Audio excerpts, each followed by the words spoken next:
ఈ iron కబోర్డ్స్కి paint పోదండి. వీళ్ళు పెయింట్ పోకుండా మెటీరియల్ మీద అంటే రా మెటీరియల్ మీద ఒక ప్రాసెస్ పెయింట్ వేస్తారు. దాని తర్వాత 2-3 రకాల కోట్స్ వేసిన తర్వాత ఫైనల్ కోట్ ఒకటి వేస్తారు. అందువల్ల మీకు పెయింట్ ఏం పోదండి.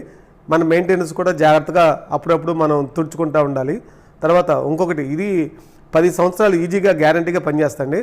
ఆఫ్టర్ దట్ 10 సంవత్సరాల తర్వాత మనకు కావాలంటే సేమ్ కలర్ కావాలంటే సేమ్ కలర్ వేసుకోవచ్చు, లేదా వేరే కలర్ మీ ఇష్టం వచ్చిన కలర్ కస్టమైజేషన్ వేయించుకోవచ్చు. నెక్స్ట్ క్వశ్చన్ వచ్చేసి విజయవాడ నుంచి, ఐరన్ కబోర్డ్స్ వాడితే కరెంట్ బిల్ ఎక్కువ వస్తుందా?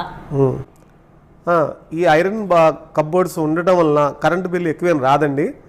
ఎందుకంటే ఐరన్ అనేది ఇప్పుడు మనకు మన రూమ్లో క్లోజర్గా ఉంటుంది కాబట్టి ఏసీ మొత్తం స్ప్రెడ్ అవుతుంది.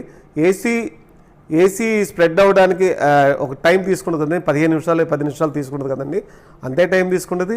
ఏసీ ఎక్కడికి పోదండి, బయటికి పోదు. దానివల్ల కరెంట్ బిల్ కూడా ఎక్కువ రాదండి.